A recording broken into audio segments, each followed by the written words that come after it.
Duar, ledakan gelombang supersonik, panas, debu, dan asap antar planet berhamburan di angkasa. Atmosfer bumi digempur batu kosmik seukuran Everest. Tak lama sebelum itu, batu seberat triliunan ton ini melesat menuju bumi dan kemungkinan melaju sejauh jarak New York ke Anchorage hanya dalam hitungan menit. Bisa kamu tebak nama batu raksasa ini? Asteroid Chicxulub. Kedengaran keren kan? 66 juta tahun yang lalu asteroid ini menabrak bumi. Dulu dinosaurus mendominasi planet kita, tapi cuma sebentar.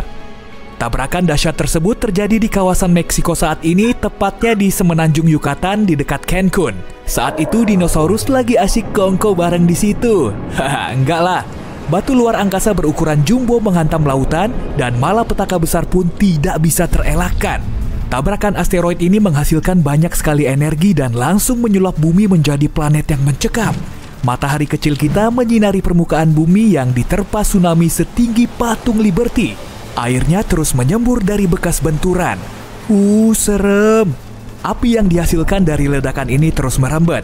Suhunya sepanas oven dan terus menghanguskan semua objek yang dilaluinya. Insiden ini menyebabkan gempa bumi dahsyat dan aktivitas vulkanik serius. Sejumlah gunung berapi memuntahkan lava secara bersamaan, lalu menyemburkan abu panas ke langit luas. Jutaan ton abu dan jelaga mulai meracuni udara. Terbentuklah kepulan abu raksasa di atmosfer yang menghalangi cahaya matahari selama bertahun-tahun. Musim dingin panjang mulai melanda bumi, tapi bedanya saat itu tidak turun salju. Bumi kita diguyur hujan asam sulfat. Kemungkinan insiden Chicxulub telah menjadi peristiwa terpenting sepanjang sejarah. Saat itu, rentetan gunung berapi terus meletus. Lapisan atmosfer dipenuhi oksigen yang mudah terbakar dan suhu bumi terus berubah. Inilah peristiwa terpenting sekaligus terkelam sepanjang masa. Benarkah begitu? Asteroid Chicxulub telah meninggalkan bekas berupa kawah super besar. Bekas benturan ini tertimbun di bawah Teluk Meksiko. Para ilmuwan telah mengidentifikasi sejumlah tempat di bumi yang banyak mengandung iridium.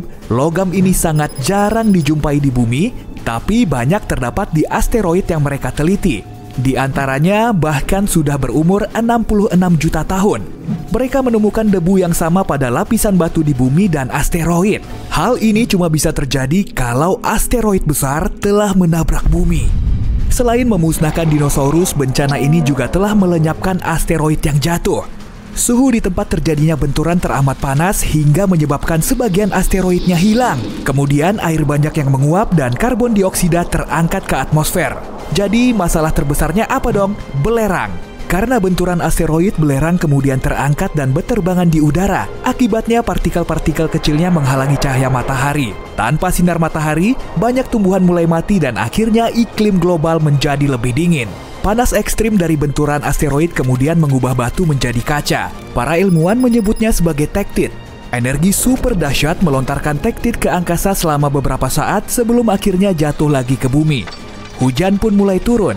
Bukan berupa tetesan air, tapi bola api kaca yang membara. Bola api ini memborbardir permukaan bumi selama berhari-hari. Tektit yang berjatuhan terus membakar permukaan bumi. Bahkan para ilmuwan telah menemukan buktinya di seluruh dunia. Meski begitu, masih banyak misteri terkait zaman ini yang belum terkuak. Sebagian ilmuwan tidak menggolongkan Chicxulub sebagai asteroid. Ya, mungkin cuma komet aja. Bahan utama asteroid terdiri dari batu dan logam. Bentuknya seringkali menyerupai kentang. Sementara komet terdiri dari batu, logam, dan es. Bentuknya mirip seperti butiran salju kosmik yang kotor. Di dalamnya juga terdapat amonia, metana, dan karbon dioksida. Komet biasanya berasal dari awan Oort. Awan besar ini terbuat dari es dan puing-puing di sekitar tata surya. Komet terus-terusan terlepas dari kelompoknya lalu melesat menuju matahari. Menurut para ilmuwan, komet tak biasa ini melewati Jupiter. Akibatnya, gravitasi si raksasa gas semakin mempercepat laju komet yang mulai bergerak menuju matahari. Lapisan luar komet yang berupa es mulai menguap, serta melepaskan banyak debu dan gas. Inilah yang membuat komet kelihatan seperti punya ekor. Kemudian gravitasi matahari menghancurkan komet. Salah satu serpihannya terbang di ruang angkasa, lalu jatuh ke bumi 66 juta tahun yang lalu. Jadi asteroid atau komet nih yang saat itu jatuh? Sebetulnya kita nggak tahu pasti. Yang jelas, bumi kita memang lagi ketiban apes karena berada di lintasannya. Malah petaka ini memusnahkan 75% kehidupan di bumi. Dan untungnya beberapa hewan laut seperti buaya, penyu, dan ikan berhasil selamat dari benturan ini. Hewan darat yang berhasil bertahan pun maksimal cuma sebesar rakun di zaman now, termasuk dinosaurus tertentu dan leluhur burung purba. Menurut para peneliti, hewan-hewan ini bisa bertahan karena dua alasan. Setelah tabrakan besar itu, pepohonan perlu waktu lama untuk mulai tumbuh kembali sehingga banyak hewan mulai mati. Sedangkan hewan yang masih hidup harus berjuang mencari makanan yang makin langka. Spesies dinosaurus ini punya paruh yang bisa dipakai untuk mengupas kacang dan menggali biji dari tanah. Begitulah si dino ini bertahan hidup. Hewan-hewan yang beruntung kala itu juga punya otak yang lebih besar. Menurut pendapat sebagian orang, beberapa juga saling bekerja sama dan cepat beradaptasi dengan kondisi baru. Sejumlah spesies jamur juga bertahan karena hidup di bawah tanah dan di bawah air. Kegelapan perlahan memudar, lalu disusul dengan tumbuhan pakis yang mulai bermunculan. Setelah beberapa ribu tahun, hutan mulai muncul kembali. Semua hewan yang bisa bertahan hidup berukuran kecil dan kurang menarik perhatian. Tempat hidupnya ada di lubang sehingga bisa terhindar dari abu panas. Sebelum terjadinya tabrakan, mamalia hidup dalam bayang-bayang dinosaurus. Tapi setelah dinosaurus punah, keadaannya berubah.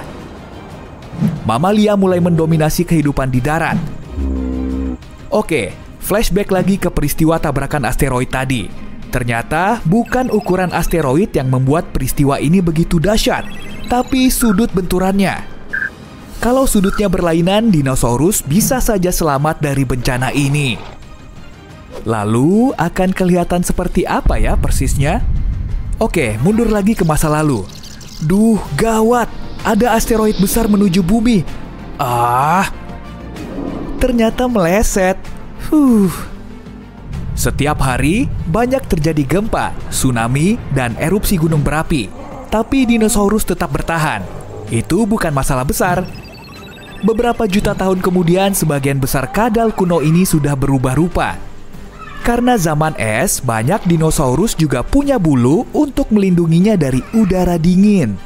Mamalia juga ada, tapi sangat sedikit. Banyak kelelawar hidup di gua. Hewan pengerat seukuran tikus got hidup di hutan. Siang harinya digunakan untuk bersembunyi di semak belukar atau liang, kemudian malam harinya untuk mencari makanan. Nggak ada kuda, gajah, atau mamalia besar lainnya. Jelas saja ukuran tubuhnya sangat cocok dijadikan sebagai mangsa saat bumi dipenuhi reptil ganas bertaring besar. Di laut pun nggak ada paus. Burung betet, elang, dan merpati juga nggak kelihatan. Tapi pterodactyl bisa terlihat di angkasa. Ada yang seukuran helikopter dan ada juga yang maksimum cuma sebesar angsa. Primata juga banyak dan masih sangat senang hidup di atas pohon. Nggak ada perjalanan menyusuri sabana. Dan gak ada Homo sapiens. Di dunia paralel ini, area terbuka memang sangat berbahaya. Begitupun dengan hutan dan pepohonan. Ancaman mengintai di mana-mana. Agar bisa memangsa primata, banyak dinosaurus kecil belajar memanjat pohon. Hal ini terjadi pada zaman kapur, sesaat sebelum asteroid besar melewati bumi. Peristiwa yang epik pastinya. Dinosaurus pun berubah jadi lebih bijak setelah asteroid cuma melewati bumi. Beberapa bahkan bisa secerdas ayam di zaman modern. Otak besar perlu banyak energi dan gak selalu jadi strategi ampuh untuk bertahan hidup. Yang lebih aman justru punya otak kecil dan terus menumbuhkan gigi yang lebih besar dan runcing.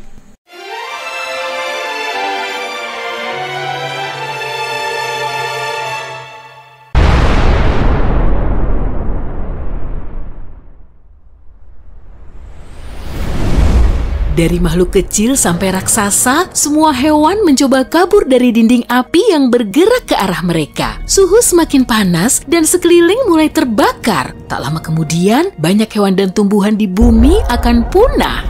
Ini adalah dampak dari asteroid raksasa yang jatuh ke bumi. Tapi, bagaimana jika dinosaurus memiliki kemampuan berpikir kritis dan mereka bisa menebak apa yang akan terjadi karena asteroid ini ternyata sudah kelihatan 1 tahun sebelum tabrakan. 1 tahun sebelum tabrakan. Tanpa lampu kota, semua bintang di langit terlihat jelas. Sebagiannya adalah planet yang memantulkan cahaya dari matahari seperti Mars, tapi salah satu titik itu adalah asteroid yang kemudian dikenal sebagai penabrak Chicxulub. Namanya berasal dari daerah Meksiko tempatnya jatuh.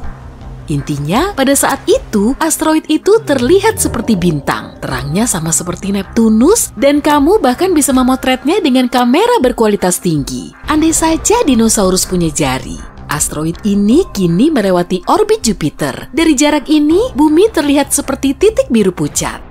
1 bulan sebelum tabrakan, asteroid itu menjadi jauh lebih terang dan kini menjadi titik paling terang di langit malam setelah bulan. Asteroid itu melewati orbit Mars, ekornya yang terdiri dari debu dan gas semakin panjang. Kini, panjangnya 2 kali jarak dari bumi ke bulan. 1 minggu sebelum tabrakan, ekor asteroid itu kini 5 kali jarak dari bumi ke bulan. Tapi dinosaurus tak bisa mengagumi keindahannya. Bagi mereka, itu cuma titik terang biasa di langit malam. Jika asteroid ini terbang ke arah bumi saat ini, para ilmuwan bisa menunjukkan lokasi tepatnya tabrakan dalam 1,6 km. Lalu, kita bahkan bisa mengevakuasi orang-orang dari area tabrakan dan menghindari bencana besar.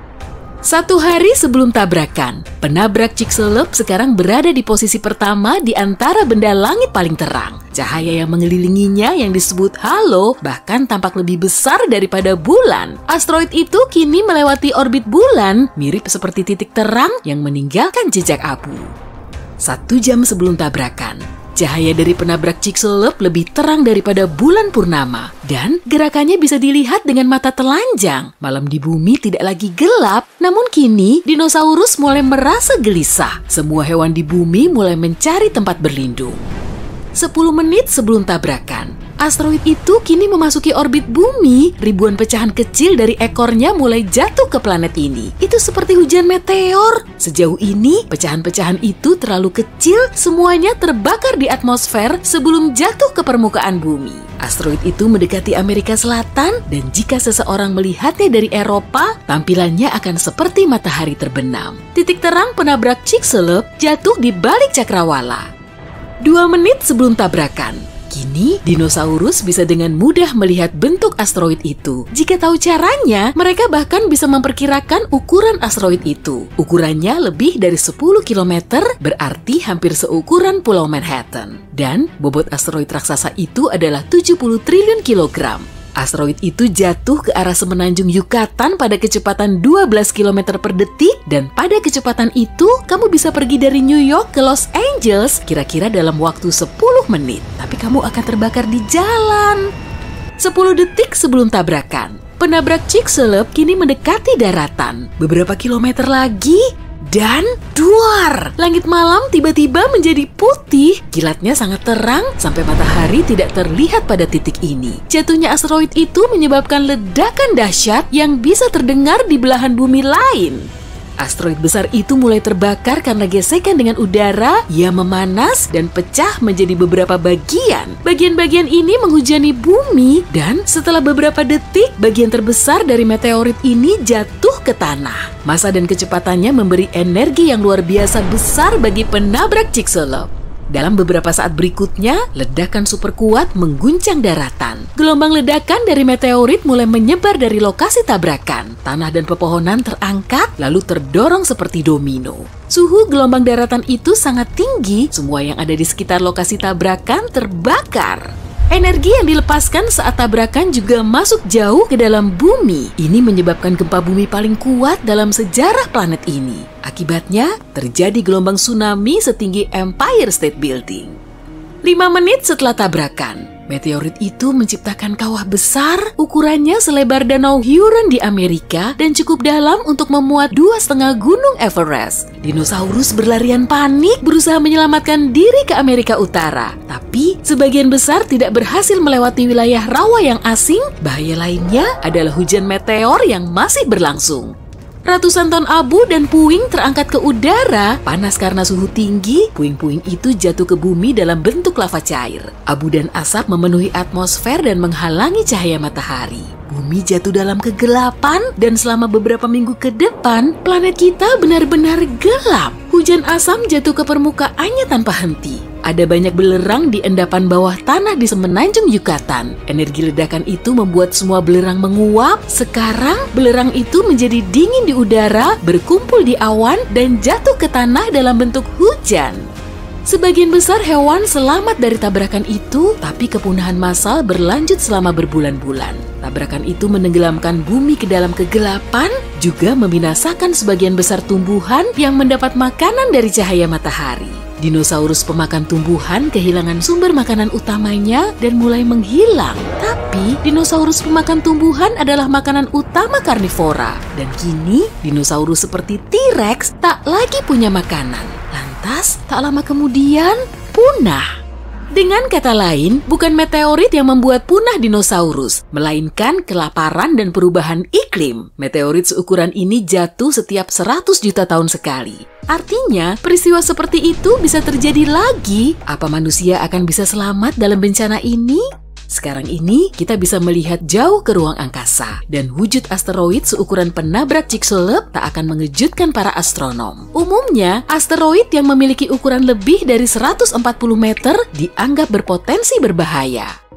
Kalau tahu tentang benda langit yang mendekat, kita bisa membangun tempat berlindung dengan suplai makanan dan air. Begitu asteroid cukup dekat, kita bisa menunggu tabrakan dan dampaknya di dalam tempat itu. Tapi saat kembali ke permukaan, orang-orang akan melihat kota dan desa hancur. Planet kita akan terlihat seperti gurun tanpa kehidupan. Itu sebabnya kita perlu alternatif lain untuk mencegah tabrakan.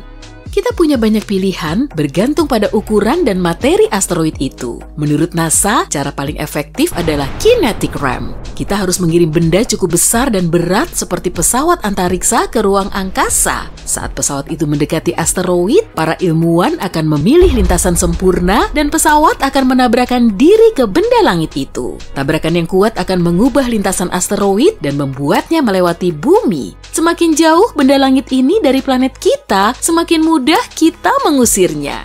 Pilihan lain adalah ledakan terkendali di permukaan asteroid. Hukum gerak Newton pertama akan membantu kita di sini. Hukum ini berbunyi, jika sebuah benda bergerak pada kecepatan konstan dalam garis lurus, benda itu akan terus bergerak seperti itu kecuali jika ada gaya. Jadi, kalau kita membuat ledakan atau gaya cukup besar, lintasan asteroid itu akan bergeser. Besarnya gerakan bergantung pada gaya yang diterapkan. Kita juga bisa meledakkan asteroid dari dalamnya, dan dalam kasus ini, kita tak perlu mengubah lintasannya. Kita akan mencoba mengubah satu bongkah batu besar menjadi banyak pecahan lebih kecil. Pecahan itu akan terbakar di atmosfer dan tak akan membahayakan planet kita. Cara lain adalah tarikan gravitasi. Setiap objek berat memiliki gaya dan medan gravitasi. Tujuan kita adalah mengirim pesawat antariksa ke asteroid dan menerbangkannya di dekat pengacau itu. Asteroid akan menarik pesawat antariksa itu, tapi mesin pesawat akan melawan. Akibatnya, pesawat perlahan tapi pasti akan menarik asteroid ke arahnya. Cara ini akan jauh lebih lama, tapi perlahan lintasan asteroid akan berubah. Masalah asteroid yang memusnahkan dinosaurus bukanlah karena kejatuhannya, melainkan di mana dia jatuh. Batu antariksa kolosal ini menemukan tempat terburuk untuk mendarat. Selain itu, sudut saat membentur tanah sangat buruk bagi bumi. Andai jatuh vertikal, dampak hancurannya jauh berkurang. Tapi asteroid ini jatuh sedemikian rupa sehingga melontarkan banyak debu ke udara. Setelah bencana, bertonton jelaga mulai terbakar. 65 juta tahun lalu, cuma 13% permukaan bumi yang mengandung jumlah belerang dan minyak yang tepat untuk membentuk jelaga dalam jumlah besar. Andai asteroid jatuh di 87% wilayah lainnya, dinosaurus masih hidup hari ini. Tapi asteroid itu menghantam tempat terburuk dan mengangkat 1 juta ton bahan terbakar ke langit. Awan partikel pijar menutupi langit dan memulai perjalanan melintasi daratan utama. Kemudian, partikel-partikel ini mengendap di tanah dan menyebabkan kebakaran skala besar. Pohon-pohon terbakar dan mengirimkan lebih banyak jelaga ke langit. Namun, asteroid itu bukan cuma bertabrakan dengan batu, tapi juga jatuh di pantai tempat yang dasar lautnya dipenuhi sulfat. Akibat tabrakan itu, semua mulai terbakar, sehingga melepaskan asam sulfat ke atmosfer. Udara menjadi beracun. Tampaknya, dinosaurus tak punya kesempatan. Mari bayangkan asteroid itu jatuh di tempat lain, di suatu tempat di tengah lautan. Ombak besar akan membanjiri sebagian daratan, tapi hampir semua jenis dinosaurus bisa selamat, atau bahkan lebih baik, batu itu bisa saja jatuh di suatu tempat di gurun dan cuma meninggalkan kawah raksasa. Dinosaurus malang yang sedang lewat memang takkan selamat, tapi situasinya tak akan terlalu kritis secara umum. Jadi, kadal raksasa akan tetap dominan di bumi. Mereka tak akan mengizinkan hewan lain berkembang karena Tyrannosaurus dan reptil ganas lainnya berburu mamut dan makhluk purba. Populasi mamalia makin berkurang. Velociraptor berebut wilayah dengan kucing bergigi pedang dan beruang raksasa. Perjuangan bertahan hidup antara dinosaurus dan hewan lain pun dimulai. Kemudian, zaman es datang, sehingga beberapa reptil tak bisa bertahan hidup. Lalu, pemain baru memasuki arena. Mereka adalah nenek moyang awal manusia. Hidup berdampingan dengan dinosaurus itu sulit. Kadal menyerang pemukiman dan gua, sehingga manusia harus membangun tembok tinggi untuk berlindung. Tyrannosaurus menimbulkan lebih sedikit bahaya bagi manusia dibanding yang kita kira. Menurut penelitian terbaru, banyak makhluk bisa melarikan diri dari monster ini. Yap, kamu mungkin melihat mereka dengan mudah mengejar mobil di film, tapi mereka tak semenakutkan itu di kehidupan nyata. Ahli paleontologi dan biologi telah menganalisis kekuatan tulang dinosaurus dan menemukan bahwa T-Rex tak bisa berlari cepat. Kecepatan maksimal mereka adalah berlari 2 kali lebih lambat dari atlet lari. Ribuan tahun telah berlalu, manusia telah belajar untuk hidup dengan dinosaurus dan bahkan berhasil menjinakkan beberapa kadal. Mereka telah menjinakkan dinosaurus herbivora untuk mengembangkan pertanian. Triceratops dan kerbau sekarang membajak ladang bersama. Bayangkan peternakan yang dipenuhi Diplodocus atau Brachiosaurus. Manusia memanjat leher panjang hewan-hewan itu dan memetik buah dari pepohonan tinggi. Stegosaurus melindungi padang rumput dari serigala dan Velociraptor. Dinosaurus bercangkang seperti Ankylosaurus membantu manusia melintasi gurun. Mereka bersama unta dan keledai membawa beban berat. Manusia berbagi planet ini dengan kadal purba dan hidup harmonis. Situasi di laut dan samudra jauh lebih buruk. Reptil laut menyerang kapal kayu dan memakan semua ikan. Bayangkan kamu berlayar ke benua lain dengan bertonton biji-bijian, kain, bulu, dan barang lainnya. Kemudian, Mosasaurus raksasa muncul di cakrawala. Ini salah satu kadal laut terkuat. Hiu putih besar terlihat seperti ikan kecil di sebelahnya. Makhluk itu bisa dengan mudah mengalahkan Megalodon. Kemudian dia menemukan kapal kayu. Dia menggigit geladak dan menarik seluruh perahu ke bawah air. Dinosaurus air adalah kendala utama komunikasi antar negara. Ini memperlambat kemajuan selama 100 tahun. Manusia membangun kapal logam untuk menahan serangan Mosasaurus. Akhirnya, mereka berhasil membangun koneksi laut. Masalah serupa terjadi saat pesawat pertama lepas landas ke langit. Bayangkan kamu terbang naik Boeing penumpang. Saat melihat keluar jendela, kamu melihat pterodaktil. Bentar, mana mungkin? Kadal bersayap ini tidak begitu cepat, tapi mereka bisa mengejar helikopter atau biplan jadul. Hal ini menimbulkan ancaman serius bagi penerbangan. Jadi, manusia memasang sistem perlindungan suara di tiap pesawat. Pterodaktil mendengar ultrasonik yang menyebalkan dari kejauhan dan terbang sejauh mungkin darinya. Manusia melengkapi kapal selam dan kapal layar dengan pelindung suara yang sama. Setelah manusia belajar cara mempertahankan diri dari dinosaurus, masalah lain muncul. Kadal adalah rajanya satwa liar. Jadi, mereka menggantikan semua spesies hewan lainnya. Dinosaurus berlari ke sabana Afrika dan kadal berbulu hidup di hutan musim dingin. Singa, serigala, dan beruang bukanlah penguasa alam liar. Badak bertarung dengan Parasaurolophus. Stegosaurus menyerang kuda Nil dan mengambil wilayah mereka. Dinosaurus berbisa hidup di hutan. Kadal yang bisa memanjat pohon menakuti monyet. Bayangkan kera reptil melompat dari satu cabang ke cabang lainnya. Untuk menyelamatkan hewan biasa dari kepunahan, manusia harus mengendalikan populasi reptil predator. Cagar alam muncul di semua negara. Manusia mengangkut dinosaurus ke sana dan memisahkan mereka dari satwa liar lainnya.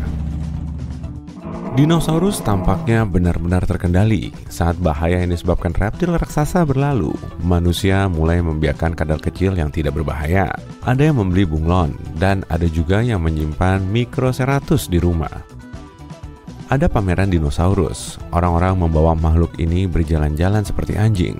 Beberapa orang asyik selfie dengan reptil, berbelanja, dan duduk di kafe bersama kadal kecil. Dinosaurus tidak seram lagi. Mereka agak imut. Manusia menunggang kuda, unta, Parasaurolophus, dan Pachycephalosaurus. Tentu saja banyak orang mencoba menjinakkan Velociraptor, tapi gagal. Mereka reptil berbahaya dan tidak tahu cara patuh. Menjinakkan mereka hampir sama sulitnya dengan menjinakkan buaya. Tapi anjing dan kucing masih lebih populer karena mereka lebih cerdas. Otak dinosaurus hampir sama dengan otak ayam. Tapi siapa tahu, jika mereka hidup sampai hari ini, mungkin mereka akan berevolusi menjadi makhluk yang lebih pintar. Bayangkan saja jika dinosaurus itu cerdas. Kalau itu yang terjadi, manusia punya masalah besar. Beberapa ilmuwan berpikir meski meteorit itu tidak memusnahkan dinosaurus, mereka tak akan bertahan sampai hari ini. Mereka perlu membawa beban kolosal mereka sendiri setiap saat, yaitu beban yang sangat besar di tulang dan persendian mereka. Kebanyakan dinosaurus tak akan mampu bertahan di zaman es dengan karakteristik seperti itu. Tapi kadal yang lebih kecil mungkin berhasil. Dinosaurus yang cepat dan gesit seperti Velociraptor dan Pachycephalosaurus akan bertahan. Tapi bagaimana bentuknya? Mungkinkah dinosaurus berevolusi menjadi makhluk lain? Lihatlah ayam ini. Banyak ilmuwan meyakini itu keturunan langsung Tyrannosaurus yang tangguh. Di suatu tempat jauh di dalam DNA burung, ada gen yang dimiliki dinosaurus. Yap, sulit dipercaya memang. Tapi lihatlah struktur tubuh ayam dan cara berjalannya. Singkirkan bulunya, tutupi makhluk itu dengan sisik, dan berikan rahang bergigi alih-alih paru. Dan sekarang, kamu punya T-Rex mini di kandang. Selain itu, bukan cuma ayam yang mungkin menjadi kerabat kadal raksasa. Banyak burung adalah keturunan hidup dinosaurus. Anehnya, aligator, ular, buaya, dan biawak tidak lebih dekat dengan para reptil purba dibandingkan pelikan, bangau, dan makhluk terbang lainnya. Selama jutaan tahun evolusi, cakar dinosaurus berubah menjadi sayap dan rahang memanjang bergigi mereka berubah menjadi paruh. Genetika burung adalah kunci memahami dinosaurus. Pelikan mirip pterodaktil, burung unta mirip Velociraptor. Mungkin banyak hewan lain juga berbagi sejumlah gen dengan kadal purba. Jika meteorit itu tidak jatuh, dinosaurus akan berevolusi menjadi makhluk yang jauh berbeda dan tidak biasa. Para ilmuwan ingin mempelajari DNA burung dan mencoba membalikan evolusinya dengan bantuan rekayasa genetika. Mereka berharap bisa membiarkan dinosaurus dari telur suatu hari nanti. Untuk melakukan ini, mereka perlu menemukan genom spesifik yang tak berubah selama puluhan juta tahun. Genom itu bersembunyi dalam DNA dan tak mudah menemukan dan mengekstraknya. Apa menurutmu, kita bisa melihat reptil kuat pada tahun 2050? Kita lagi bepergian ke masa lalu sekarang. Dulu ini sulit. Kita terbang melintasi abad pertengahan, peradaban manusia yang pertama, nenek moyang purba dari manusia pertama, dinosaurus, hewan darat pertama, makhluk laut purba, dan seterusnya menuju ke awal semua masa. Dan itu dia, nebula ini adalah tata surya kita. Saat ini baru berupa awan debu warna-warni yang tersusun atas hidrogen dan helium yang berputar-putar. Awan ini sudah mulai menyusut dan makin padat. Ada teori bahwa telah terjadi sejumlah ledakan supernova di dekat nebula kita. Gelombang kejutnya menekan nebula dari berbagai sisi, sampai pusat awan itu jadi terlalu berat. Bobot luar biasa besar menekannya, dan reaksi berantai nuklir terbentuk di bagian tengah awan ini. Ini bikin awan memanas dan bercahaya. Dengan segera, awan berubah bentuk jadi sebuah bola padat, dan begitulah terbentuknya matahari kita. Ini terjadi sekitar 4,5 miliar tahun lalu. Planet kita belum ada. Adanya cuma sebuah cakram debu dan puing-puing ruang angkasa yang mengorbit matahari muda itu. Puing-puing ini berangsur-angsur bergabung dan jadi makin berat.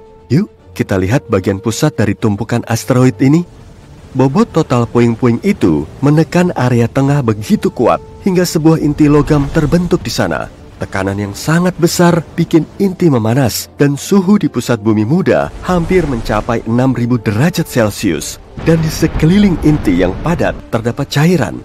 Inti yang padat ini membentuk medan magnet planet kita. Sekarang, saat radiasi dari matahari dan angin matahari mencapai bumi, ia menabrak perisai. yakni medan magnet kita. Sejauh ini, planet kita menyala dan bentuknya mirip bola lava. Tapi bumi mulai jadi dingin dan membentuk kerak yang padat. Pada saat ini, sebuah protoplanet lain muncul di ufuk. Tampilannya mirip asteroid seukuran Mars. Dan kepingan puing besar ini terbang ke arah kita. Objek ini menabrak bumi muda pada sudut tertentu hingga mengoyak sebagian bumi. Puing itu sendiri pecah jadi beberapa keping dan berhenti di dalam orbit kita. Setelah sekian lama, semua puing ini bersatu membentuk bulan. Akibat tabrakan ini, bumi mulai berputar terlalu cepat. Sehari sekarang berlangsung selama 5 jam, bukan 24 jam kayak biasanya. Tapi bulan cukup berat buat memperlambat rotasi planet kita dengan gravitasinya. Sekarang, tampang bumi nggak kayak tempat yang ramah huni. Gaya gravitasi bulan menembus jauh ke dalam bumi dan memicu lebih banyak aktivitas vulkanik. Meteorit juga terus-menerus jatuh di sini, menyebabkan ledakan yang sering terjadi di permukaan bumi. Gas yang keluar dari gunung-gunung berapi membentuk atmosfer kita. Es yang dibawa oleh meteorit ke planet kita menguap. Uapnya naik dan berubah menjadi hujan. Air hujan ini jatuh ke permukaan bumi, mendinginkan lava panas dan membentuk danau-danau serta sungai-sungai pertama. Selama beberapa ratus juta tahun ke depan, bumi mirip permukaan Venus. Bumi masih berupa tempat tanpa kehidupan dengan banyak gunung berapi, hujan asam, dan tidak ada oksigen untuk bernapas. Matahari belum seterang sekarang. Ditambah, sinar matahari hampir nggak bisa menembus bertonton abu vulkanik di atmosfer. Tapi sekitar 3,7 miliar tahun lalu, kehidupan pertama muncul di sini dalam bentuk organisme bersel satu yang nggak butuh oksigen. Organisme ini muncul di bagian-bagian laut yang dangkal dan hangat di dekat pesisir. Bakteri ini berkuasa di bumi hampir selama 2 miliar tahun selama era Archean. Organisme ini meninggalkan stromatolit. Ini adalah pilar-pilar batu di dasar perairan hangat. Pilar-pilar ini adalah produk organisme dan bakteri sederhana. Bakteri ini berevolusi sampai mampu berfotosintesis. Bakteri mulai menghasilkan oksigen dengan menyerap energi sinar matahari. Awalnya, oksigen ini dipakai untuk mengoksidasi batuan, tapi kemudian kelebihan oksigen mulai mengisi atmosfer. Selain itu, pada saat ini, ganggang pertama muncul yang juga menghasilkan oksigen. Kejadian ini disebut peristiwa oksigenasi besar. Bagus juga namanya, yang bikin hampir semua organisme lenyap dari muka bumi. Bagi organisme sederhana, oksigen itu beracun dan sisa-sisa bakteri serta mikroorganisme tenggelam ke dasar lautan. Berjuta-juta tahun kemudian, sisa-sisa ini akan didaur ulang dan di bawah tekanan air serta kerak bumi yang sangat besar, semua itu akan berubah jadi minyak. Era Archean berakhir dengan bencana sekitar 2,5 miliar tahun lalu. Di saat yang sama, berbagai benua terbentuk di bumi yang nantinya akan hanyut di lautan dunia kayak puzzle dan membentuk sebuah super benua. Tapi untuk sekarang, metana dan karbon dioksida masih menjadi sebagian besar penyusun atmosfer. Kedua gas itu menyebabkan efek rumah kaca dan naiknya suhu di bumi. Tapi kemudian oksigen menghentikan efek rumah kaca dan suhu di atas planet kita turun.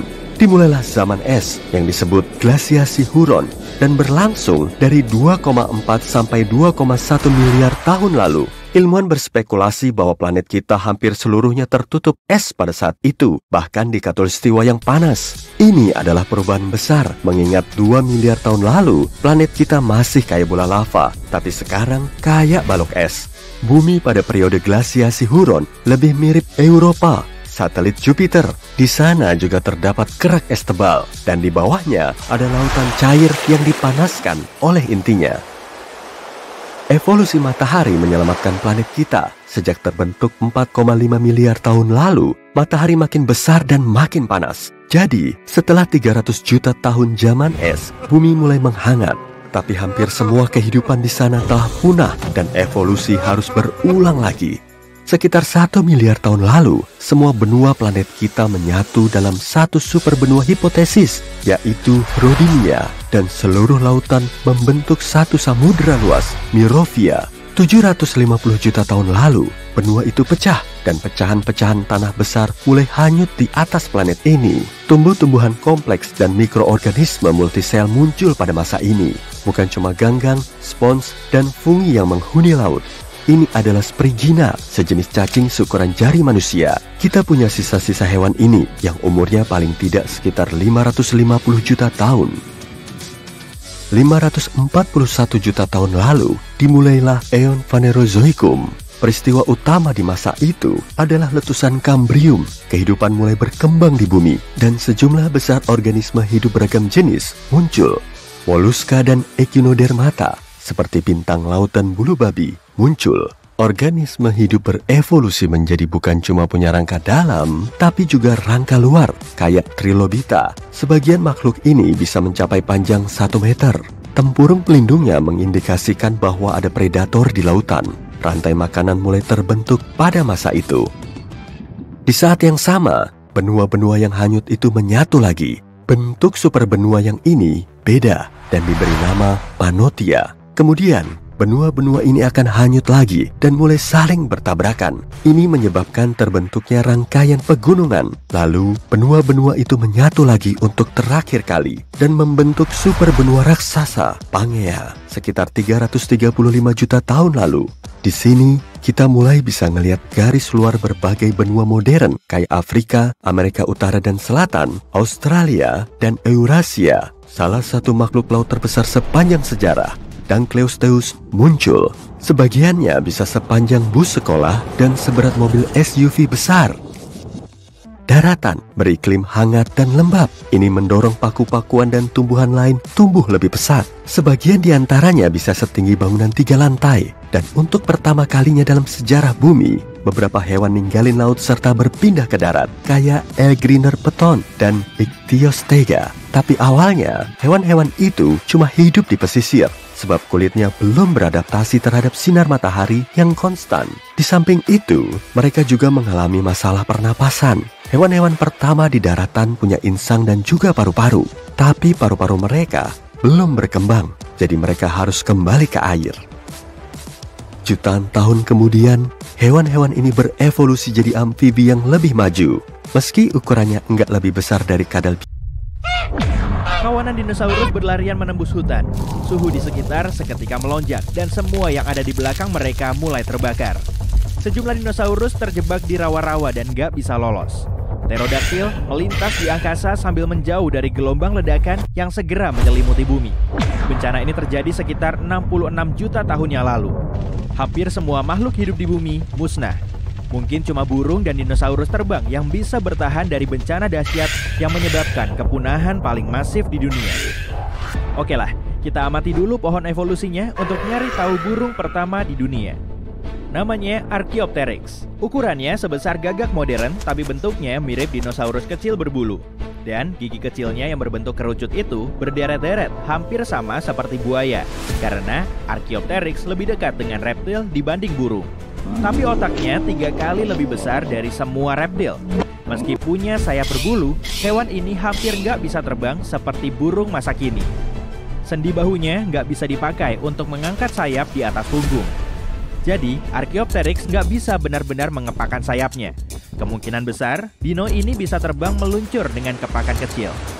Evolusi kemudian menghadirkan spesies maju yang bisa terbang, yaitu Pterodactyl. Spesies ini nggak berbulu, tapi punya membran yang terbuat dari kulit dan otot. Rentang sayapnya kurang lebih sepanjang kaki manusia. Ia lihai terbang untuk menangkap ikan dan hewan kecil.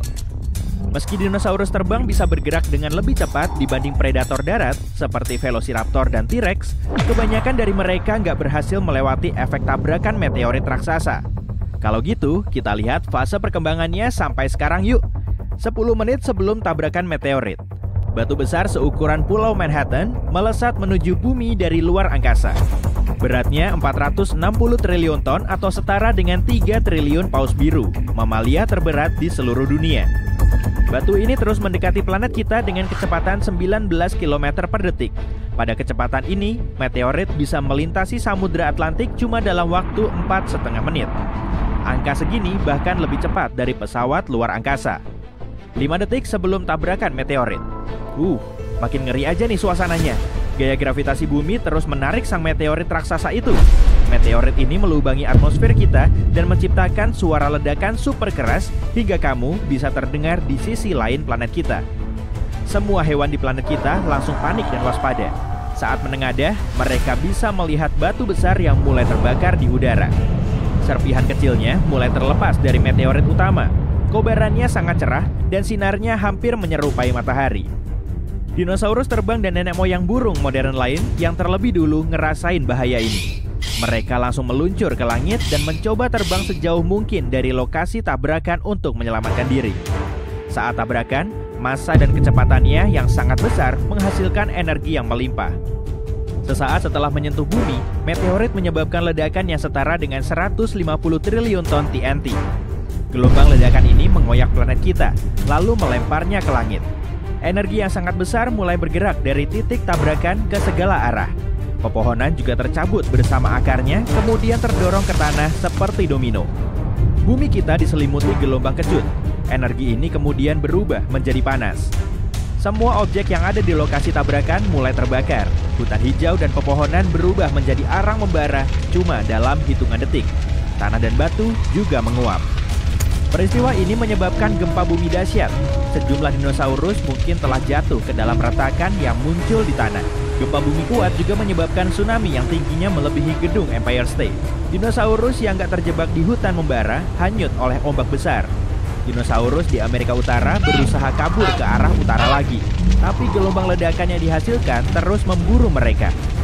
Dinosaurus terbang gak terpengaruh oleh gempa bumi atau tsunami karena mereka bisa menghindar dari ombak raksasa, tapi mereka juga harus terus-terusan menangkis puing-puing meteorit. 5 menit setelah tabrakan meteorit, hujan meteor berupa pecahan batuan raksasa terus jatuh ke bumi. Sebagian meteorit cuma seukuran mobil, tapi sebagian lainnya bisa sampai sebesar gedung. Abu dan debu mulai naik ke udara. Suhunya sangat panas, hingga bisa meleleh dan berubah menjadi lava cair, lalu jatuh kembali ke bumi. Hal ini bikin apinya makin merembet. Hujan meteor juga mengancam dinosaurus terbang. Mereka harus bermanuver dan menghindar dari batu membara yang jatuh. Suhu tinggi menjadi kendala utama mereka karena bulu mereka mungkin juga terbakar. Tanpa bulu, mereka nggak bisa terbang. 10 jam setelah tabrakan meteorit, dinosaurus terus berlari ke utara. Mereka pun sampai di wilayah asing yang dipenuhi rawa. Dinosaurus raksasa seperti T-Rex punya kaki setinggi manusia dewasa. Mereka berpeluang mampu melewati medan ini, tapi setelah terjatuh, mereka nggak akan bisa bangkit lagi. Dinosaurus yang lebih kecil, seperti Triceratops, punya kaki pendek, jadi nggak bisa melewati rawa yang basah. 1 bulan setelah tabrakan meteorit, 15 triliun ton abu berterbangan di atmosfer kita. Awan raksasa menghalangi cahaya matahari dan bumi diselimuti kegelapan. Tanaman yang masih bertahan nggak bisa menyerap energi matahari, sehingga berhenti memproduksi oksigen. Dinosaurus yang bertahan kesulitan bernafas karena udaranya sangat minim dan debunya pekat. Minimnya cahaya matahari juga melenyapkan fitoplankton. Banyak hewan laut kehilangan satu-satunya sumber makanan mereka. Debu dan abu di atmosfer menghalangi sinar matahari dan suhu di permukaan bumi mulai ngedrop. Titik tabrakan meteorit mengandung banyak sulfur. Asam beracun ini menguap saat terjadi tabrakan, lalu membentuk awan. Hujan asam juga mengguyur bumi. Dinosaurus terbang kini harus bersembunyi dari hujan ini. Mereka harus tinggal di gua dan gak bisa keluar untuk nyari makanan. Sejauh ini, banyak dinosaurus darat dan terbang bisa selamat. Mereka kemudian keluar dari tempat berlindungnya untuk mengamati dampak bencana ini. Situs tabrakan ini berada di Meksiko modern, tepatnya di semenanjung Yucatan. Di situ terdapat kawah Chicxulub, diameternya sekitar 150 km dan kedalamannya 19 km. Gunung Everest bisa muat dimasukin ke situ dan bahkan bisa ngebentuk celah sekitar 10 km. Dinosaurus menghilang dari bumi gak cuma disebabkan oleh tabrakan meteorit. Api telah merusak sebagian besar tumbuhan yang dikonsumsi dinosaurus herbivora. Karena nggak ada makanan, jumlah dino ini juga berkurang cepat. Akibatnya, dino predator semakin sulit mendapatkan mangsa. Hujan asam dan hilangnya fitoplankton mengancam makhluk hidup laut. Meski burung bisa menghindar dari gelombang ledakan dan tsunami, mereka juga kekurangan makanan. Sekitar 80% dari semua burung nggak bisa bertahan sampai akhir masa kepunahan karena semua hutan di bumi telah musnah. Kebanyakan burung hidup dan membuat sarang di atas pohon. Selain dia, hutan selalu penuh dengan makanan, mulai dari berbagai spesies semut, rayap, serangga terbang, serta tikus kecil. Jadi, cuma spesies yang hidup di tanah dan bisa terbang yang selamat. Kemungkinan besar mereka memakan benih dari tanaman kecil yang masih hidup. Kebiasaan ini bikin dinosaurus terbang kehilangan gigi selama proses evolusi. Rahang mereka nggak lagi dipenuhi gigi tajam, dan kini mereka punya paruh panjang untuk menelan benih kecil dari tanah. Meski bumi kelihatan sangat mengerikan, ada juga ledakan evolusi burung. Mereka harus melakukan perjalanan jauh untuk nyari makanan, sehingga sayap mereka jadi lebih kuat. Mereka juga aman dari predator yang sebelumnya mengincar mereka sebagai makanan. Kini, gak ada lagi T-Rex yang menangkap burung tidur yang sedang lengah. Sekitar 1000 tahun setelah tabrakan, hutan lebat pertama kali muncul. Hutan ini memacu terjadinya evolusi. 1 juta tahun kemudian, hutan yang dipenuhi dengan makanan telah dihuni oleh nenek moyang burung tikus modern. Dan 65 juta tahun kemudian, di zaman modern, kita punya sekitar 10.000 spesies burung. Ada merpati, gagak, elang, raja wali, penguin, dan masih banyak. Dinosaurus telah mendominasi bumi selama 170 juta tahun, kemudian lenyap. Menurut sejarah, asteroid seukuran kota besar terbang dari luar angkasa, lalu menghantam semenanjung Yucatan sekitar 66 juta tahun yang lalu. Peristiwa ini menimbulkan dampak menakutkan pada lingkungan karena reruntuhan yang berterbangan kemudian menghalangi sinar matahari hingga tumbuhan mulai mati. Suhu di permukaan bumi ngedrop, banyak hewan harus bersusah payah untuk bertahan hidup, hingga akhirnya punah. Itulah yang telah diyakini oleh banyak paleontolog. Tapi mereka juga meneliti kalau dinosaurus justru mulai punah sebelum terjadi hantaman asteroid. Spesiesnya mulai berkurang sejak 10 juta tahun sebelum peristiwa dahsyat itu. Dino yang lebih tua gak cukup berevolusi untuk beradaptasi dengan semua perubahan lingkungan yang meliputi naiknya ketinggian air laut, masifnya aktivitas gunung berapi, dan periode yang lebih dingin. Dinosaurus lebih menyukai iklim hangat karena suhu tubuh mereka bisa lebih stabil. Hewan ini hidup di 7 benua, termasuk di Antartika. Saat itu, benua tersebut nggak sepenuhnya tertutup es. Sekitar 90 juta tahun yang lalu, Antartika masih berupa hutan hujan berawa-rawa, dan iklimnya sangat panas. Bahkan, lokasinya berlainan dari yang sekarang, yaitu sekitar 900 km dari Kutub Selatan. Saat itu, bumi kita punya iklim paling hangat. Permukaan laut masih 170 meter lebih tinggi dari sekarang, dan suhu permukaan laut tropis bisa mencapai 35 derajat Celcius. Di Antartika masih terjadi fenomena mirip malam kutub saat matahari nggak bersinar sama sekali. Tapi iklim di sekitar Kutub Selatan terbilang sedang dan bersahabat tanpa banyak lapisan es. Dinosaurus nggak meluruhkan kulit dalam serpihan besar sekaligus, seperti reptil di zaman now. Tapi menurut para ilmuwan, mereka meluruhkan kulitnya dalam serpihan kecil, mirip ketombe dinosaurus. Spesies dinosaurus Pegomastax kelihatan mirip landak dan burung beo. Rahangnya sepanjang 2,5 cm dan hewan ini termasuk pemakan tumbuhan. Dino ini berparuh pendek dan gigi panjangnya bisa runcing seiring waktu. Si dino kecil menggunakan gigi mirip guntingnya untuk memotong tumbuhan. Gigitan singa modern udah cukup menyakitkan loh, tapi masih kalah dengan gigitan T-Rex besar yang 2 kali lebih kuat. Gigitan Raja Dino ini paling kuat di antara semua hewan darat dan 3,5 kali lebih kuat dari pemegang rekor gigitan di zaman now, yaitu buaya air asin Australia. Gigi T-Rex juga paling panjang, ukurannya hampir 25 cm atau sepanjang iPad. Kebanyakan hewan modern berdarah panas atau dingin, tapi dinosaurus berada di tengah-tengahnya. Menurut perkiraan para ilmuwan, kebanyakan dinosaurus termasuk mesotherm. Jadi, aktivitas otot mereka akan menghangatkan tubuh, tapi suhu tubuh mereka juga bisa fluktuatif.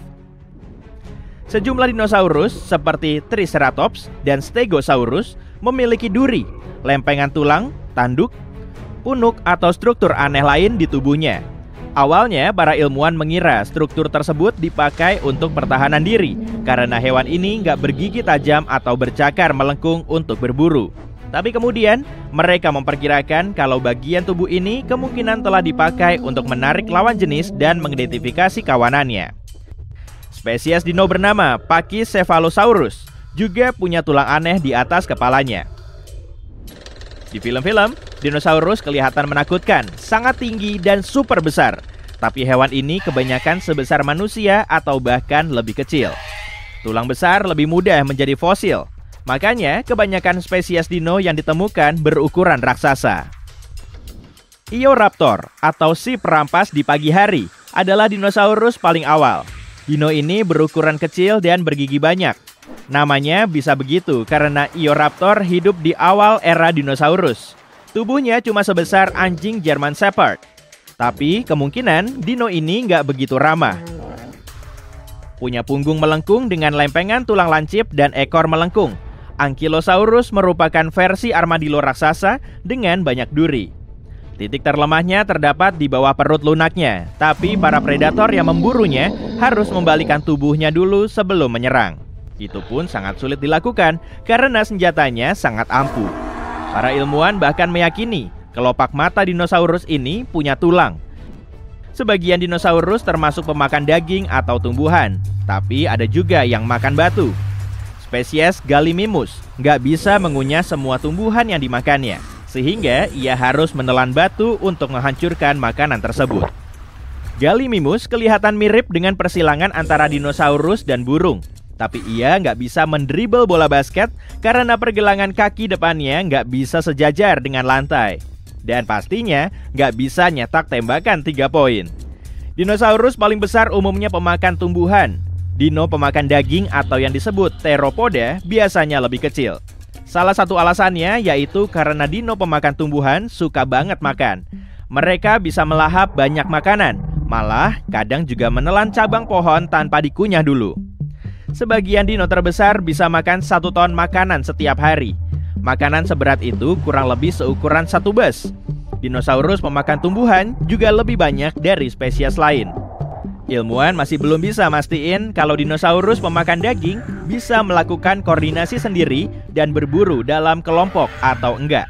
Kemungkinan besar spesies ini saling serang, terutama kalau nyangkut soal mangsa. Fosil dan bentuk tulang halus di dalam mata nunjukin kalau kebanyakan dinosaurus aktif di siang hari.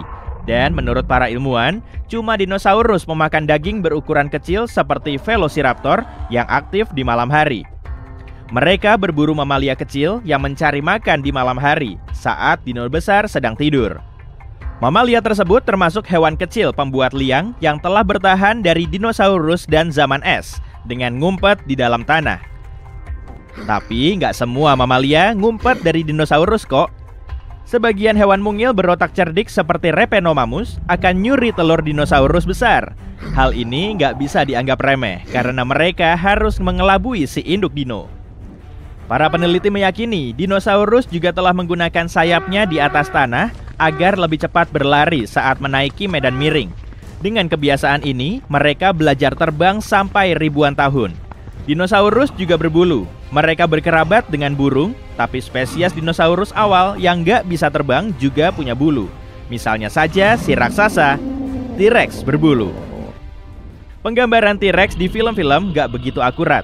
Jangan harap T-Rex akan berlalu begitu aja cuma gara-gara kamu berdiam diri. Penglihatannya mungkin lebih tajam dari mata burung pemangsa di zaman now. Tanpa itu pun, daya penciuman mereka sangat tajam. Kalau mau kabur dari T-Rex mungkin bisa ngebantu sih. Menurut para ilmuwan, T-Rex bisa berlari secepat 19 km per jam. Tapi kalau lebih ngebut lagi, tulangnya bisa hancur. Sebagian dinosaurus punya ekor melebihi 14 meter. Bagian tubuh ini membantu mereka menjaga keseimbangan saat berlari, terutama pada dino yang berjalan dengan 2 kaki. Velociraptor nggak seperti burung pemangsa lain yang kita lihat di film-film, tapi lebih mirip dengan ayam prasejarah. Tubuhnya kecil, kira-kira sedikit lebih besar dari kalkun, dan setinggi 0,6 meter. Kemungkinan tubuhnya diselimuti bulu, tulangnya berongga mirip burung, dan kebanyakan hidup soliter. Meski begitu, spesies dino ini diperkirakan paling cerdas karena dibandingkan dengan ukuran tubuhnya, otaknya tergolong besar. Dino ini secerdas burung unta, dan kata Velociraptor ini berarti si pencuri yang gesit. Stegosaurus bertubuh jumbo, punya lempeng tulang runcing dan otak kecil seukuran kacang walnut atau jeruk nipis. Hewan ini punya sistem AC sendiri. Para peneliti mengatakan durinya dipenuhi dengan pembuluh darah untuk mengangkut darah. Dan mereka mengusulkan teori kalau Stegosaurus mendinginkan tubuhnya dengan mekanisme ini. Dimorphodon adalah reptil terbang yang punya rentang sayap 2,4 meter dan gigi multifungsi. Gigi yang menancap di rahang atasnya lebih panjang, lebih tajam, dan lebih gampang dipakai untuk menangkap makanan di dalam air. Gigi di rahang bawahnya lebih efektif dipakai untuk mencengkeram buruan sembari berpindah. Kemungkinan dinosaurus pertama kali ditemukan di Tiongkok, tepatnya 3.500 tahun yang lalu. Saat itu, belum ada yang tahu tentang dinosaurus, jadi mereka mengira kalau gigi yang mereka temukan sebagai gigi naga. Hadrosaurus punya paruh mirip bebek dan lebih dari 1.000 gigi. Kalau giginya tanggal, gigi baru bisa terus tumbuh. Telur dinosaurus sangat besar, bahkan ada yang sebesar bola pantai. Wah, telur segede itu pasti mantap banget ya kalau mau dimasak. Baryonyx adalah penggemar berat ikan. Namanya berarti cakar berat, karena memang dino ini punya cakar besar dan memanjang. Jari kakinya kelihatan kayak jempol semua. Saat menangkap ikan, ia memakai cakar ini sebagai tombak. Mosasaurus juga terkenal di film-film. Tubuhnya nggak begitu mirip dengan dinosaurus, tapi lebih menyerupai kadal laut. Hewan ini berkerabat dekat dengan biawak dan ular. Seperti ular, mulut Mosasaurus bisa membesar saat menelan makanan. Geraknya sangat cepat, karena tubuhnya dilengkapi dengan sirip ekor dan alat gerak seperti sirip.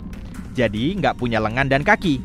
Para peneliti meyakini dino ini punya indera penciuman dan persepsi kedalaman yang lemah, sehingga mereka harus mengembangkan teknik berburu yang unik, yaitu menunggu mangsanya muncul di permukaan air untuk menghirup udara.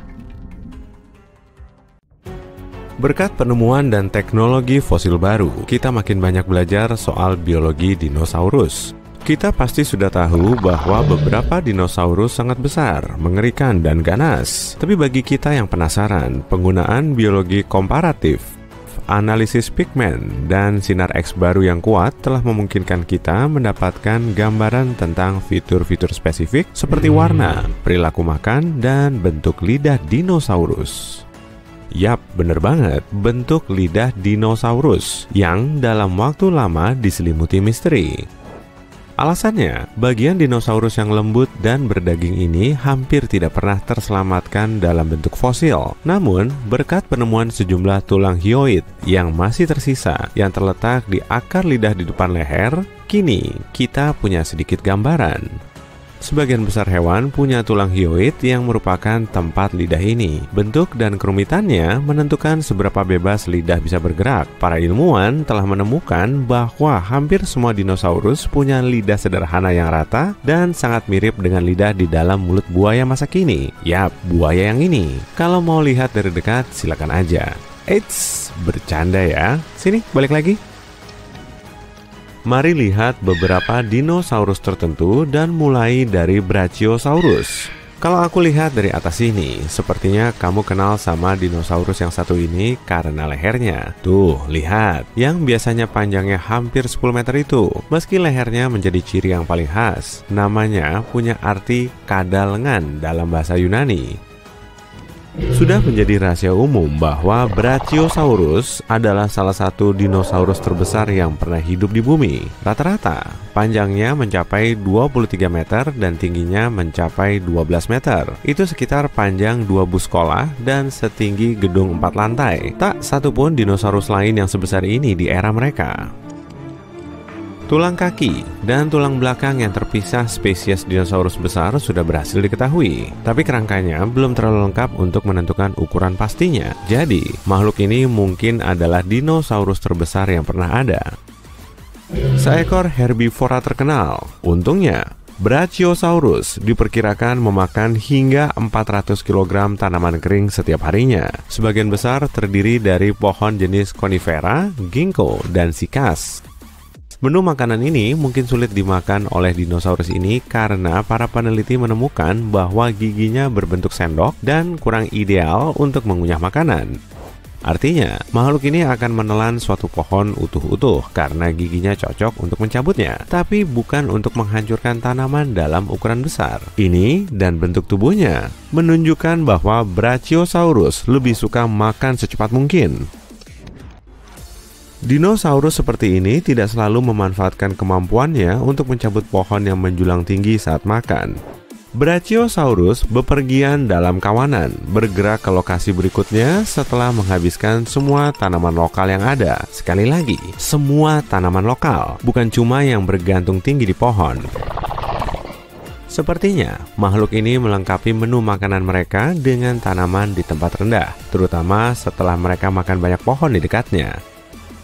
Metode makan besar ini sangat menarik bagi sang raksasa. Dengan memakan tanaman di tempat rendah, para peneliti meyakini dinosaurus ini menghemat energi hingga 80% dibandingkan dengan saat mencari sumber makanan tinggi. Peneliti juga menemukan bahwa lubang hidung Brachiosaurus berada di depan wajahnya, bukan di atas. Alasannya adalah, kini kita tahu mereka menjelajahi dataran banjir yang subur dalam kawanan masing-masing. Selama beberapa dekade, makhluk ini diyakini hidup di rawa berair yang dalam. Mari kita tinjau salah duga umum lainnya tentang dinosaurus populer. Mari sambut Tyrannosaurus Rex, yang bisa dibilang merupakan dinosaurus paling terkenal yang pernah ada. Penemuan dari 100 tahun terakhir telah mengungkapkan bahwa Theropoda punya kulit yang sangat berbulu. Theropoda adalah keluarga dinosaurus tempat T-Rex berasal. Jadi, tentu saja orang mulai berpikir bahwa makhluk ini juga berbulu. Namun, sebuah penelitian dari tahun 2017 mengambil jejak kulit dari dinosaurus ikonis ini dan tidak menemukan bukti struktur yang diperlukan untuk menumbuhkan bulu. Kalau T-Rex punya bulu, paling hanya terbatas pada punggungnya.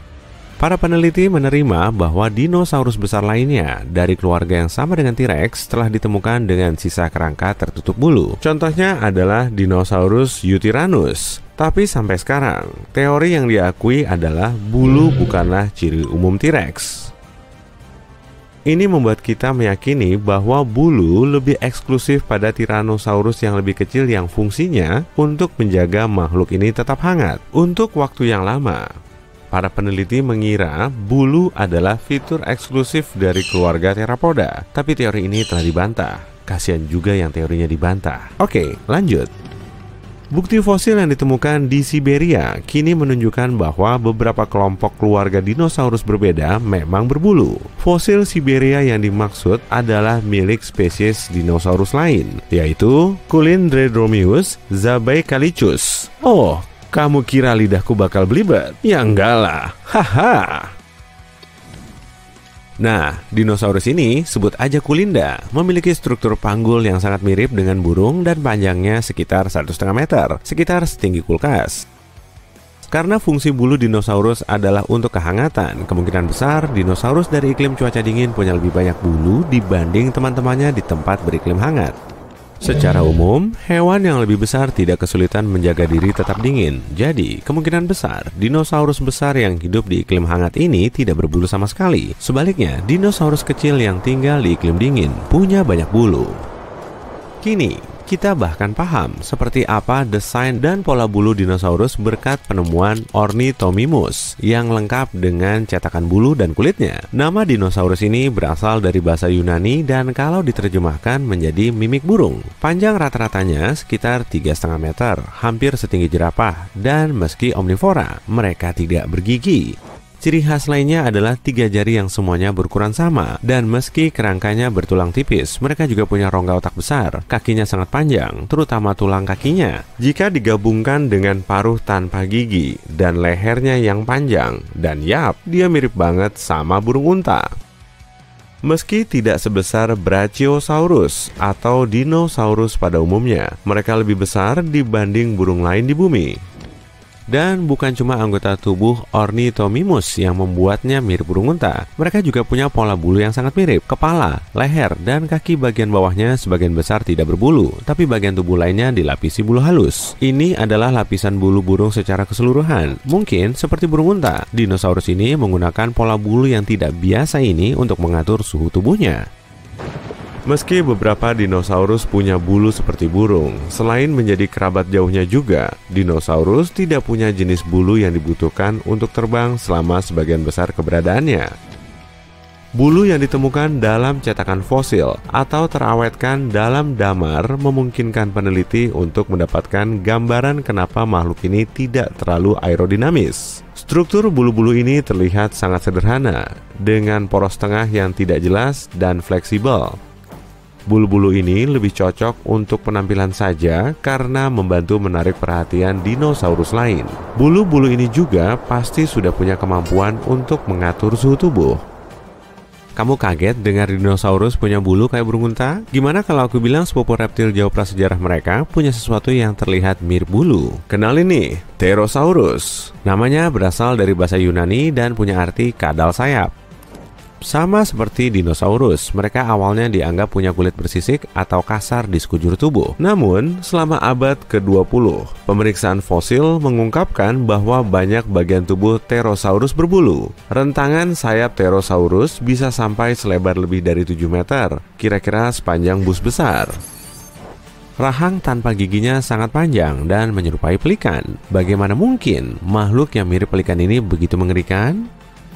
Makhluk ini dilapisi pycnofiber, yaitu struktur sederhana dengan komposisi mirip bulu, tapi teruntai dan halus. Penelitian lebih lanjut menunjukkan bahwa beberapa bagian tubuh Pterosaurus punya jenis bulu yang lebih kompleks dengan untaian yang bercabang.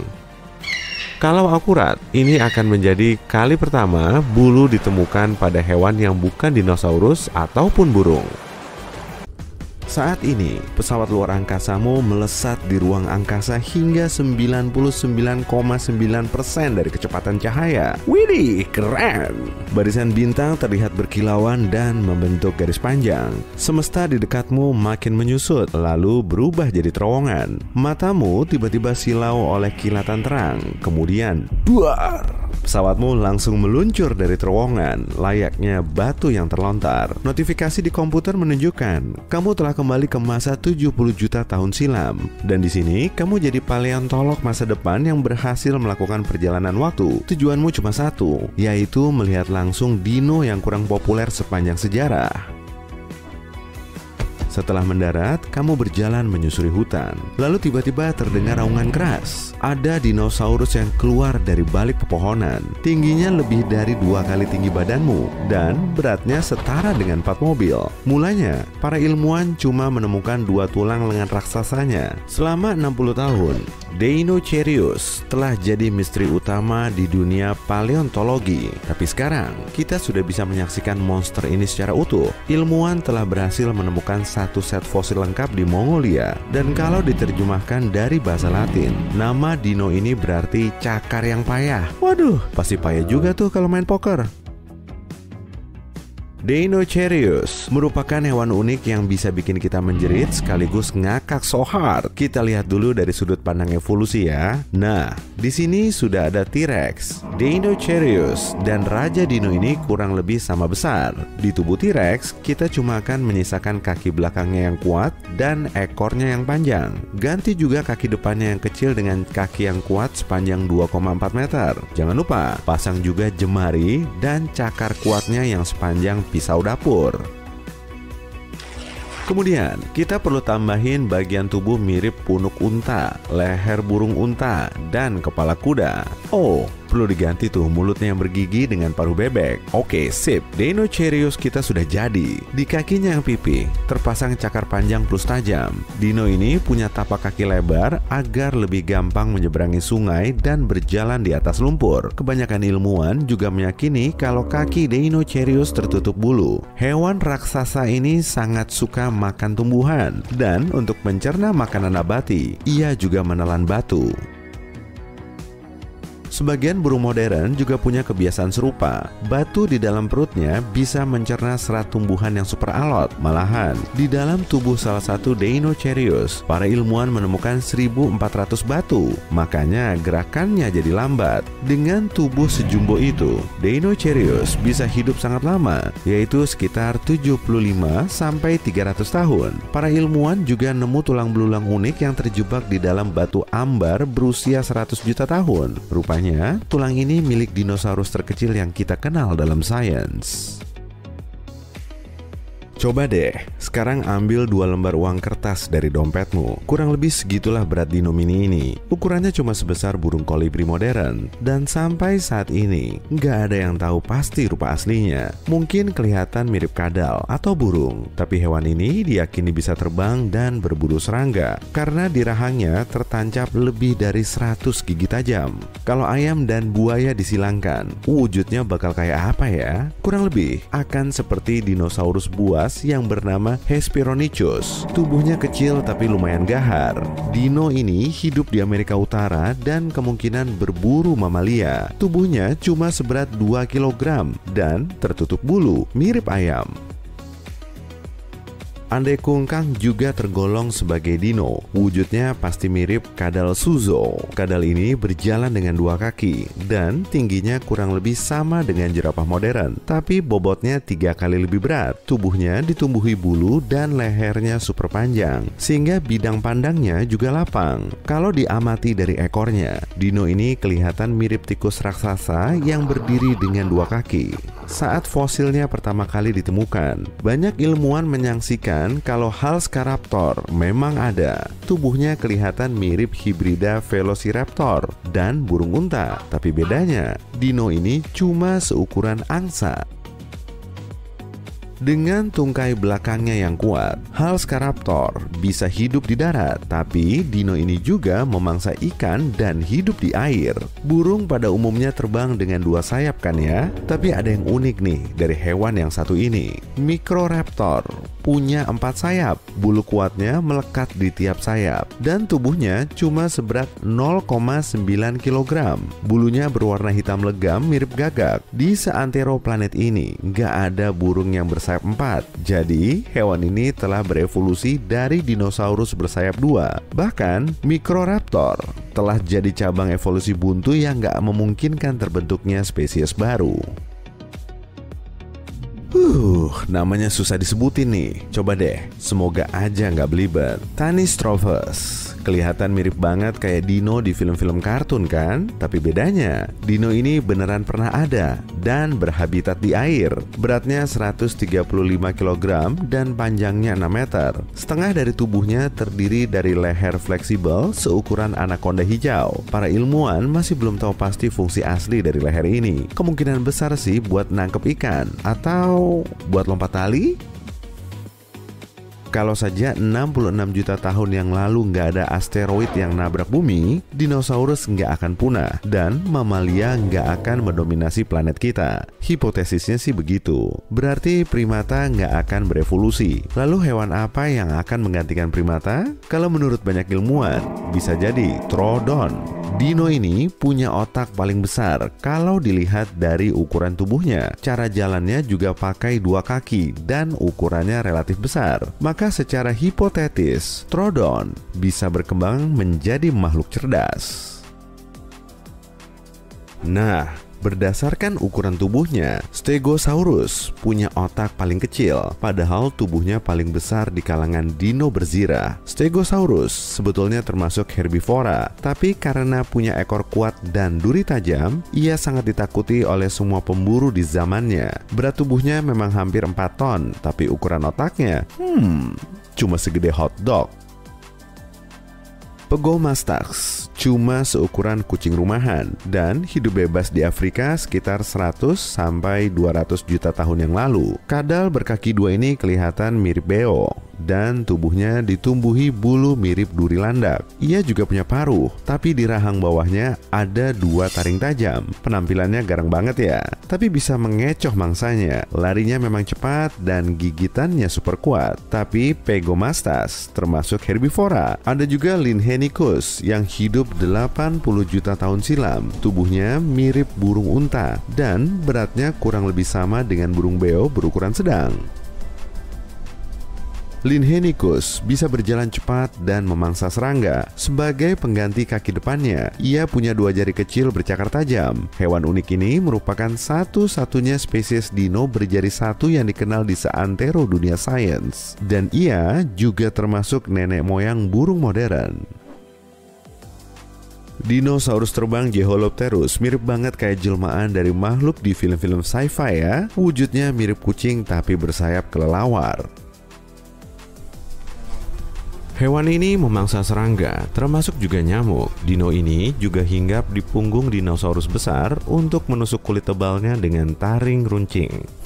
Ini sih unicorn dalam negeri dongeng. Seputih kapas, cakep dan elegan. Nah, kalau ini namanya kadal Qingdao, prototipe nyata dari kuda bertanduk tadi. Di kepalanya terdapat tanduk bertulang sepanjang lebih dari 40 cm. Kemungkinan tanduk ini dipakai untuk membantunya berenang, memikat lawan jenis, atau menghasilkan suara khas. Menurutmu, lebih cakep mana nih antara unicorn sama Qingdao ini? Hewan berikutnya bernama Inostrancevia yang sangat mirip dengan persilangan antara kadal dan harimau. Berat badannya aja setara dengan 5 babi hutan dan panjangnya seukuran mobil sedan. Di kakinya terdapat cakar tajam dan taringnya mirip seperti kucing bergigi pedang. Rahangnya juga kuat. Pantesan, dino ini tergolong sebagai hewan yang paling berbahaya di dunia. Kurang lebih sama seperti harimau dan kucing besar modern lainnya. Oke, lanjut ke Epidexipteryx. Dino kecil ini kira-kira seukuran merpati dan meskipun nggak bisa terbang, Epidexipteryx menjadi salah satu dino pertama yang punya bulu. Tapi penampilannya nggak seperti burung modern. Bulunya berupa helaian utuh dan menyerupai daun tanaman.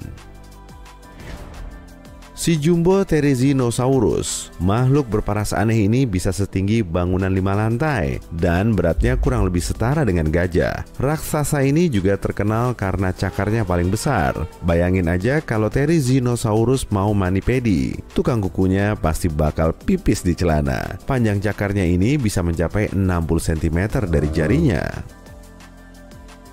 Meski penampilan fisiknya super nyeremin, Therizinosaurus termasuk herbivora yang mengunyah dedaunan dengan gigi kecilnya. Dan cakarnya yang horor itu dipakai buat mengambil daun dari pepohonan tinggi. Jangan-jangan pohonnya protes. Aduh, sakit tahu. Kenalan dulu nih sama hewan terbang terbesar di dunia. Namanya Quetzalcoatlus. Bentang sayapnya saja hampir selebar lapangan basket loh. Biar tubuhnya bisa tetap ringan saat di udara. Bobotnya kira-kira seberat babi modern. Dan sayapnya kelihatan seperti membran tipis yang membentang dari kiri bawah hingga jari. Para seniman sering menggambarkan hewan ini berbulu, tapi sebenarnya tubuhnya ini dilapisi dengan serat, mirip seperti rambut manusia. Acrotolus. Dino unik ini punya topi berbahan tulang keras, bukan topi lah, tapi kelihatan mirip topi. Dan meski tubuhnya cuma seukuran anjing Labrador Retriever, garangnya bukan main. Dino ini nggak akan segan-segan menabrak kepala kerasnya ke pesaing dari spesies yang sama, maupun para predator. 66 juta tahun lalu, aku belum lahir saat itu, asteroid besar menghantam bumi dan memicu kepunahan massal dari hampir semua makhluk hidup di planet ini, termasuk dinosaurus. Kalau benda luar angkasa ini jatuh di tempat lain, beberapa dinosaurus akan mampu bertahan dan masih hidup saat ini.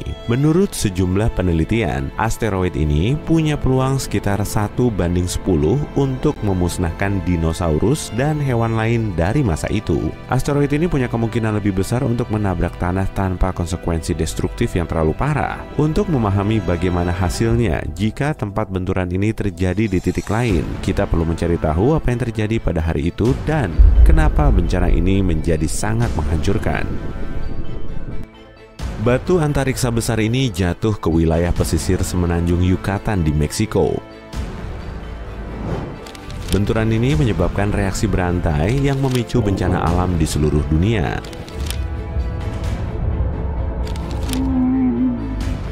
Tempat asteroid jatuh ini disebut Kawah Chicxulub. Sekarang, setengah dari area ini berada di bawah air. Diameter asteroid sekitar 12 km dan bergerak dengan kecepatan sekitar 43.000 km per jam. Batu ini yang lebih besar dibanding Gunung Everest, melesat ke bumi dengan kecepatan 40 kali lipatnya kecepatan suara. Wow! Energi yang dilepaskan saat benturan sama kuatnya dengan ledakan sekitar 10 miliar bom atom. Dan kekuatan destruktif dari gelombang ledakannya hanyalah salah satu dari beberapa dampak bencana ini. Asteroid ini kebetulan jatuh di salah satu tempat terburuk.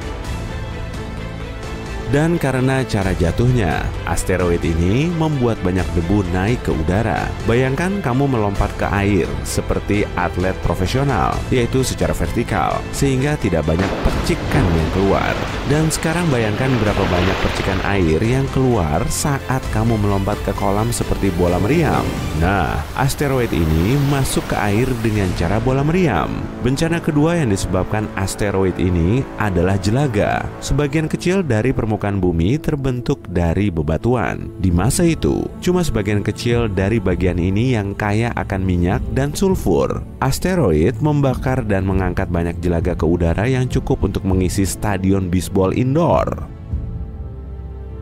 Menurut penelitian, di masa 60 juta tahun lalu, cuma 13% permukaan seluruh planet ini saja yang bisa berisi jumlah bahan organik yang diperlukan untuk pembentukan volume jelaga sebesar ini. Oleh karena itu, tempat ini dianggap yang terburuk. Kalau bencana ini terjadi di 87% wilayah lainnya, dinosaurus mungkin masih hidup saat ini. Awan besar jelaga dan karbon dioksida naik ke udara dan menutupi matahari. Jelaga ini mengubah langit menjadi abu-abu dan menghalangi sebagian sinar matahari. Ini menyebabkan suhu di seluruh bumi menurun dengan cepat. Bumi seperti diselimuti tudung abu-abu. Banyak tanaman dan hewan tidak bisa bertahan dari udara dingin yang datang tiba-tiba ini. Pepohonan mulai layu karena kurangnya cahaya matahari. Proses fotosintesis terganggu. Udara dingin dan layunya pohon menyebabkan bencana lain, yaitu kelaparan global.